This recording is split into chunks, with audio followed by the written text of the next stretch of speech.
पे 70 से 75 तक के टारगेट्स एक्सपेक्ट किए जा सकते हैं। 270 से 275 का टारगेट रहेगा।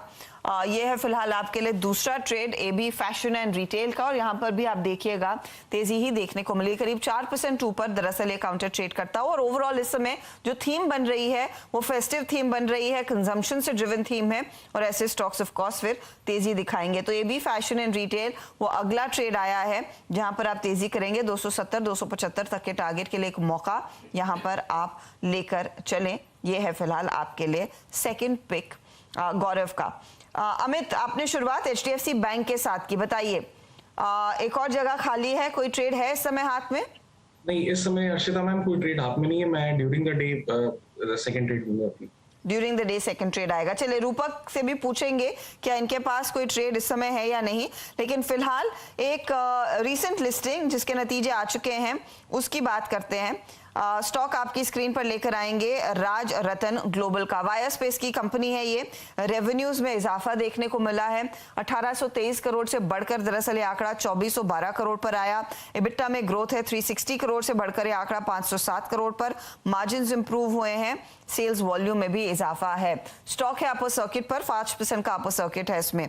हमारे साथ दरअसल कंपनी के मैनेजमेंट जुड़ चुके हैं, उनसे डिटेल में बात करेंगे कि यहाँ से आगे की स्थिति क्या बनती दिखाई दे रही है और आउटलुक कितना मजबूत है।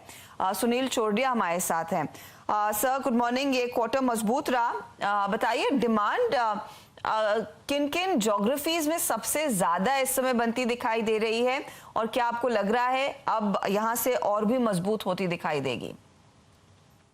नहीं, देखिए हमारे प्रोडक्ट की डिमांड अच्छी है अभी, और बिकॉज ग्लोबल लॉजिस्टिक में प्रॉब्लम्स है तो इंपोर्ट करना मुश्किल हो रहा है, तो tyre companies are buying more from local sources. इसके अलावा पेंडेमिक भी खत्म हो गया। Today we have completed target of 1 billion jabs. Economy is also recovering, so things are looking positive. हमें लगता है कि आगे भी डिमांड ऐसी कंटिन्यू रहेगी।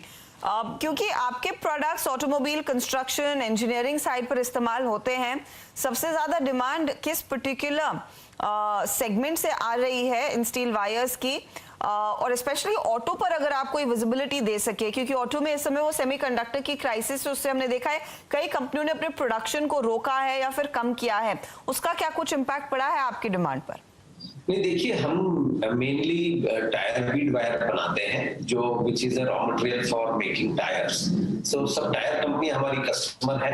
हमारा 90% बिजनेस करीब टायर बीड वायर का ही है, और उसकी डिमांड अच्छी है क्योंकि अगर ऑटोमोबाइल नहीं भी बन रहा है तो 70% टायर रिप्लेसमेंट मार्केट में लगते हैं, जो कि इकोनॉमी से डायरेक्टली रिलेटेड होता है।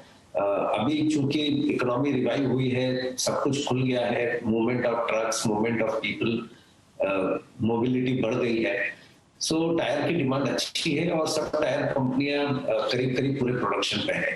So we are able to get good orders, and मुझे लगता है कि आने वाले दिनों में भी अच्छे ऑर्डर रहेंगे।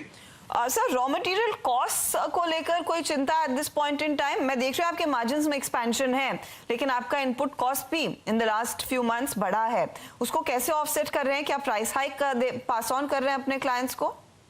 हाँ जी, हम जो भी रॉ मटेरियल में प्राइस बढ़ा है, हम लोगों ने कस्टमर को वो प्राइस बढ़ाया है। कस्टमर को भी मालूम है कि ग्लोबली स्टील प्राइसेस बढ़ रही है, कोल की शॉर्टेज है, सो उसके बावजूद भी इंडिया में जो मार्केट है स्टील का वो सबसे सस्ता है, इसलिए कस्टमर को कोई तकलीफ नहीं है थोड़ी हायर प्राइस देने में भी। मैं दे पाएंगे कि कितना आपका इनपुट कॉस्ट बढ़ा है पिछले क्वार्टर में? करीब करीब 7 से 8% इनपुट कॉस्ट बढ़ा है, जो कि हमने पास ऑन किया है इन अवर प्रोडक्ट प्राइस। 7 to 8% आपने पास ऑन किया। सर फाइनली इस समय आपकी अगर एक order book position current quarter में हमें अंदाजा दे सकें, और कितने और तगड़े ऑर्डर्स आपको at the end of the year हाथ में रहेंगे, उसका भी अंदाजा दे सकें। नहीं, देखिए हमारे कॉन्ट्रैक्ट साल भर के होते हैं विद आवर कस्टमर्स, और क्वार्टरली प्राइसिंग होता है, तो अगर ऑर्डर बुक की बात करें तो वी आर फुल्ली बुक्ड। हमारी जो भी कैपेसिटी है इंडिया में और इसके अलावा थाईलैंड में, वो करीब करीब पूरी तरह से बुक है। आपको हम लोग एक्सपेंशन कर रहे हैं थाईलैंड में, जो कि इस साल अंत तक हो जाएगा, by this financial year end. उसके बाद we will have to look for new customers, but order book position is very strong. कितना इन्वेस्टमेंट जाएगा इस थाईलैंड की एंटिटी में एक्सपेंशन के लिए, और कितनी आपकी कैपेसिटी एक्सपैंड होगी? हम वहां पे 40,000 से 60,000 टन कर रहे हैं कैपेसिटी, जो कि ये फाइनेंशियल ईयर एंड तक अचीव कर लेंगे, और इसमें करीब 65 से 70 करोड़ का टोटल खर्चा है। और फंड्स हैं आपके पास? हाँ, कैश फ्लो स्ट्रांग है। अगर आपने रिजल्ट देखे हो तो flow is strong and we are investing that money back into increasing the capacity.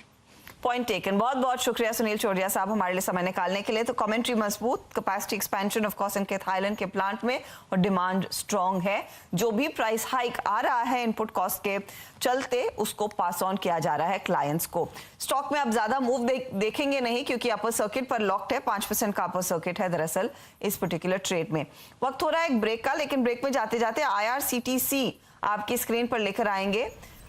फिर से ट्रेनों में कुक्ड फूड की सेवा शुरू होती हुई दिखाई देगी। ये एक्सक्लूसिव अपडेट इनफैक्ट हमारे हाथ लग रहा है। अब इसको कब से अंजाम दिया जाएगा, और क्या अक्रॉस इंडिया होगा या फिर सिर्फ स्पेसिफिक ट्रेन्स में होगा, इस पर आगे और डिटेल्स ऑफ कोर्स दीपाली से पूछेंगे। टूरिज्म केटरिंग विभाग प्लान कर रही है कि जल्द से जल्द दरअसल भारतीय रेल अब फिर से कुक्ड फूड की सेवा दे। याद रखिएगा, खाना आपको या तो खुद घर से लाना था, या फिर आप ऐप के जरिए ऑर्डर कर रहे थे, और वो आपको अलग अलग ब्रांड्स डिलीवर कर रहे थे। लेंगे एक ब्रेक। इस खबर पर और डिटेल्स होंगे तो लेकर आएंगे। आप बने रहिए CNBC आवाज के साथ, और रूपक से भी बात होगी, पूछेंगे उनसे इनके पास क्या एक और ट्रेड है या नहीं।